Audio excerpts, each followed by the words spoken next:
Assalamualaikum warahmatullahi wabarakatuh. Selamat malam semuanya. Kami dari PBLT RPL 207 akan melanjutkan presentasi laporan KBD progres kami. Minggu sebelumnya itu kami nyampe di progres bab 3 dan sekarang kami sampai di progres bab 4 yaitu pengujian dan evaluasi keamanan. Di sini pada bagian satu itu kami melakukan pengujian kawan basis data yang menyangkut ada 4 bagian. Yang pertama adalah pengujian konfigurasi MySQL. Di sini kami melakukan cek user dan privilege database dengan menjalankan query tersebut, yaitu select user host from MySQL user untuk melihat user apa saja yang ada dalam database kami dan berikut adalah hasilnya. Selanjutnya itu adalah kami melakukan cek privilege user aplikasi. Di sini kami melakukan cek salah satu user kami yaitu root, di mana itu menampilkan privilege-nya sendiri yang berarti berhasil. Selanjutnya itu kami melakukan cek user tanpa password untuk memastikan apakah semua user sudah menggunakan password dan hasilnya adalah tidak ada user ditampilkan, artinya itu semua usernya sudah menggunakan password. Selanjutnya yaitu cek keamanan koneksi. Di sini kami melakukan cek status SSL dan TLS dengan menjalankan show variable like SSL, di mana hasilnya adalah atribut atau nilai have open SSL itu aktif dan have SSL aktif. Berarti bisa dikoneksikan dengan koneksi yang sudah aman yaitu SSL. Selanjutnya itu adalah cek mode SQL dengan menjalankan query select at SQL mode. Di sini memperlihatkan mode SQL-nya yaitu adalah only full group by strict trend, stable, dan yang lain-lainnya. Selanjutnya pada bagian 2 pengujiannya itu kami melakukan pengujian SQL injections. Di sini kami membuat script Python untuk melakukan otomisasi tes SQL injections dan berikut adalah gambar scriptnya.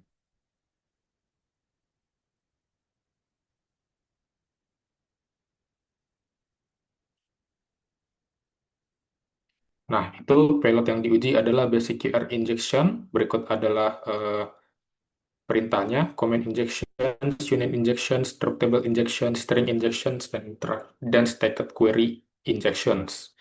Dan berikut adalah output dari menjalankan script tersebut. Nah, selanjutnya itu adalah eh, pengujian brute force. Di sini kami membuat script Python lagi untuk melakukan tes brute force pada database kami. Di sini kami membuat sebuah eh, common password atau dummy password yang biasanya ada digunakan di brute force, dan kami melakukan iterasi untuk login ke database tersebut.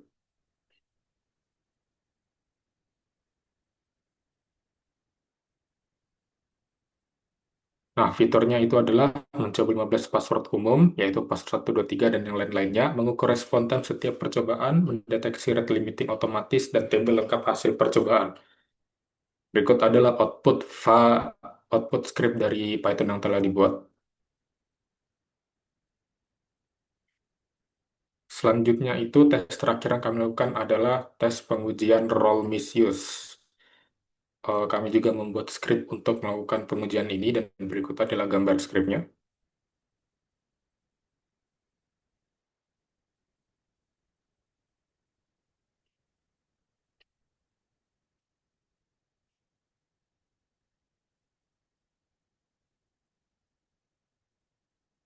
Nah, yang diuji dari script ini adalah akses endpoint tanpa token authorization, akses dengan token invalid, akses dengan token expired, dan testing pada 3 endpoint, yaitu project, user, dan quotations. Dan berikut adalah hasil dari menjalankan script tersebut.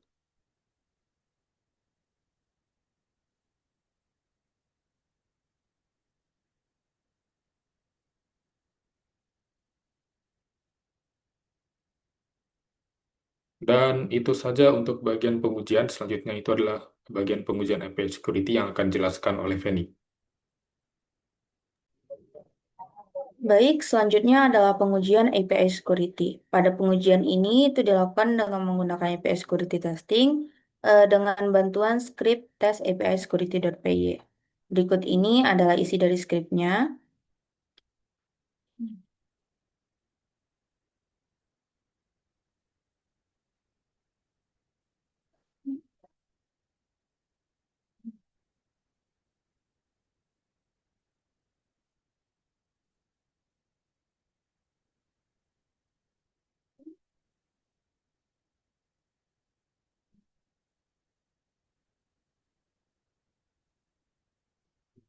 Nah, pada pengujian ini mencakup yang pertama, akses endpoint tanpa token authorization, yang kedua, akses dengan token invalid atau palsu, yang ketiga, akses dengan token expired, dan yang terakhir adalah testing pada tiga endpoint utama, yaitu projects, users, dan juga quotation.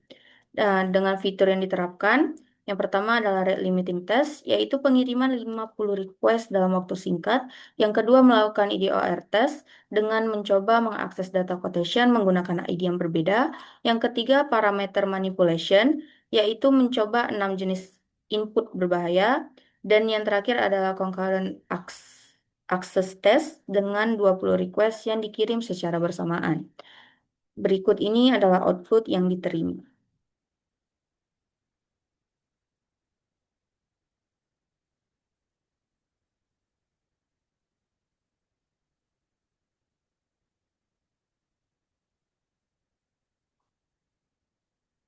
Selanjutnya akan dijelaskan oleh Rizky.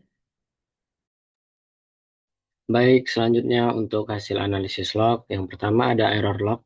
Kami melakukan percobaan gagal login berkali-kali di database dan hasilnya log mencatat semua kegagalan login tersebut, serta mencatat apakah percobaan login tersebut dengan password atau tanpa password. Berikut adalah error lognya. Selanjutnya,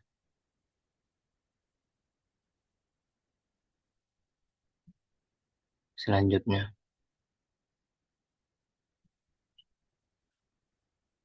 Hmm. Untuk selanjutnya ada audit log. Pada pengujian ini kami coba untuk melakukan insert tabel dan juga delete tabel pada database MySQL dan hasilnya semua log tercatat. Berikut adalah audit lognya. Lanjut,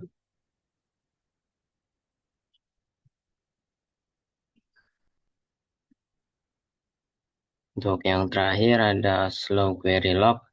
Nah, dikarenakan tidak ada query yang berjalan atau tereksekusi lebih dari 2 detik, membuat slow query log ini tidak bisa diuji. Tetapi seharusnya saat ada query yang berjalan lebih dari 2 detik, maka akan tercatat di file MariaDB slow log. Untuk gambarnya.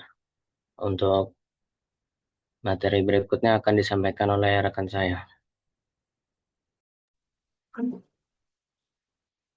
Baik, berikutnya adalah hasil temuan resiko. Nah, yang pertama adalah resiko injection attack. Nah, resiko injection attack ini sangat rendah pada API kami. Terbukti dengan apa yang sudah dijelaskan oleh saudari Feni Isna ini pada bagian pengujian API security.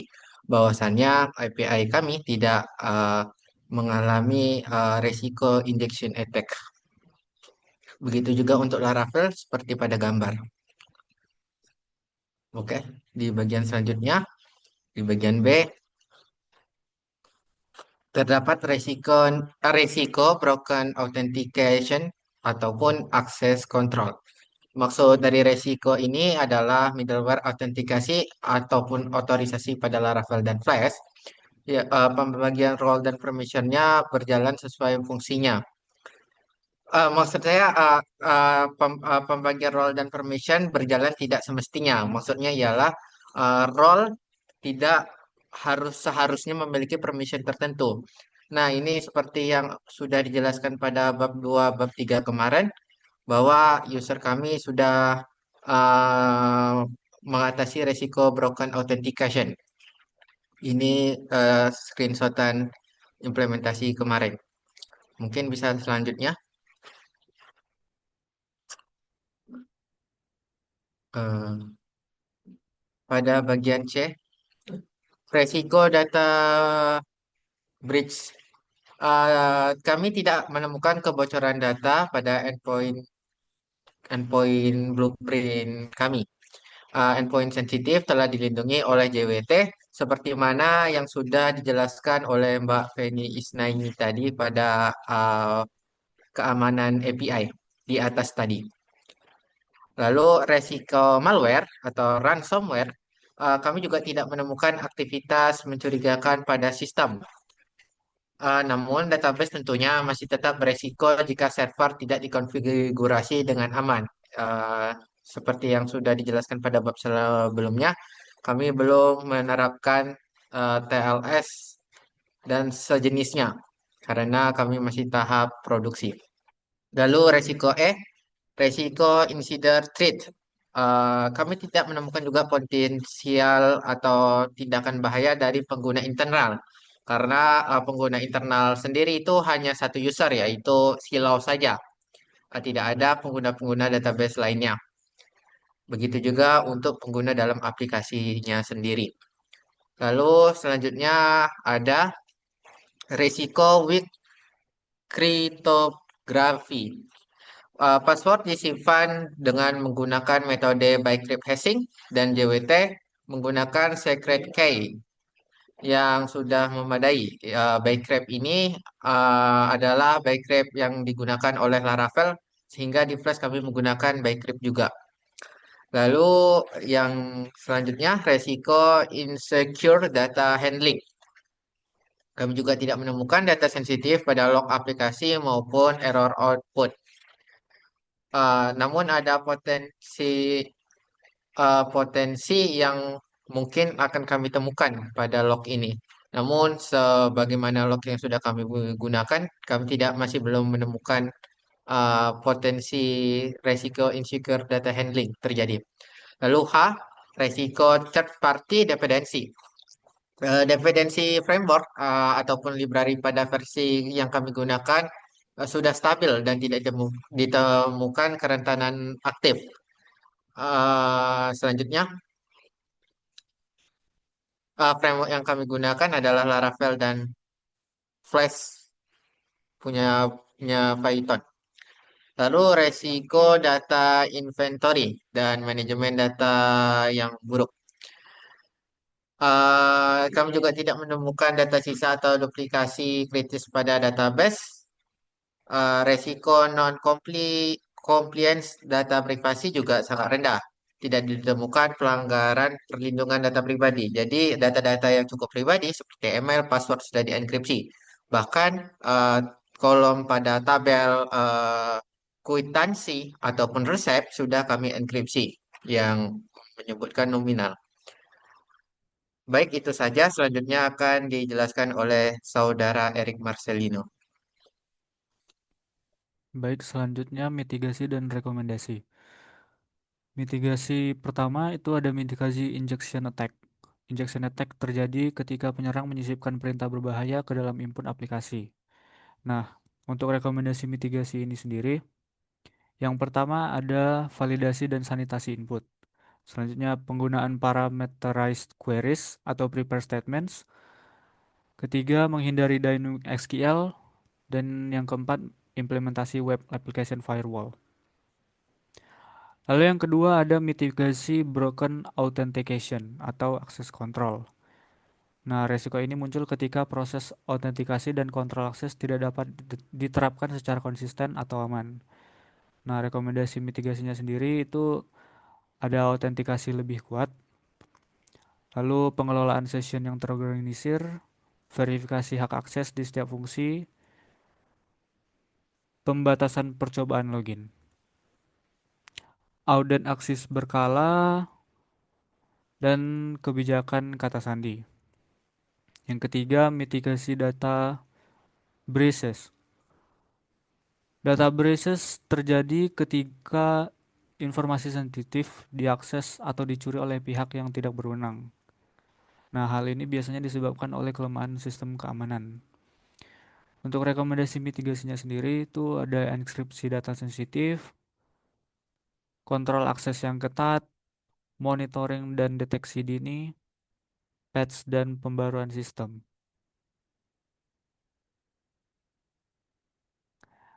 Lalu yang keempat ada mitigasi malware dan ransomware. Nah, malware dan ransomware merupakan ancaman yang bisa mengganggu sistem, mencuri data atau bahkan mengunci akses ke informasi penting dengan tujuan meminta tebusan. Untuk rekomendasi mitigasinya sendiri, yang pertama itu penggunaan antivirus dan anti malware. Lalu backup data secara rutin dengan adanya cadangan. Lalu mengedukasi pengguna, update dan patch system. Ya, selanjutnya ada mitigasi insider threat.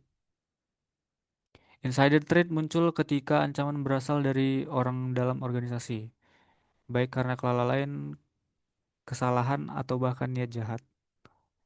Nah, resiko ini bisa berupa kebocoran data, penyalahgunaan akses, atau sabotase sistem. Nah, untuk rekomendasi mitigasinya sendiri, itu ada pembatasan akses sesuai dengan kebutuhan,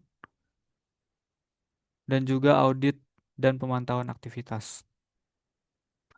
Lalu yang keenam ada mitigasi weak cryptography.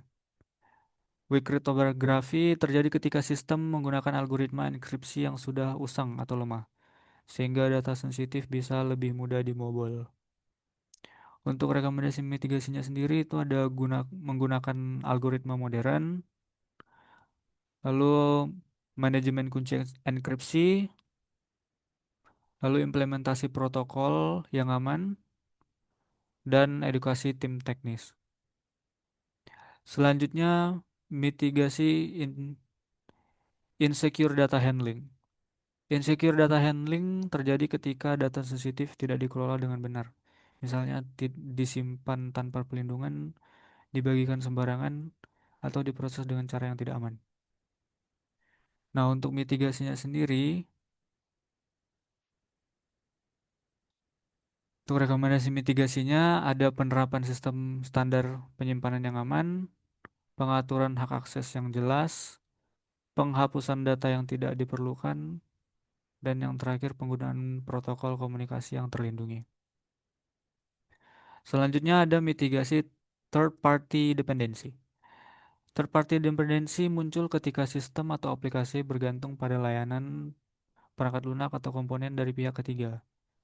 Nah, ketergantungan ini bisa membawa risiko jika penyedia tidak menjaga keamanan dengan baik. Untuk rekomendasi mitigasinya sendiri, itu yang pertama memonitoring integrasi sistem, yang kedua menyiapkan alternatif dependensi atau backup solusi, yang ketiga update dan patch dari vendor,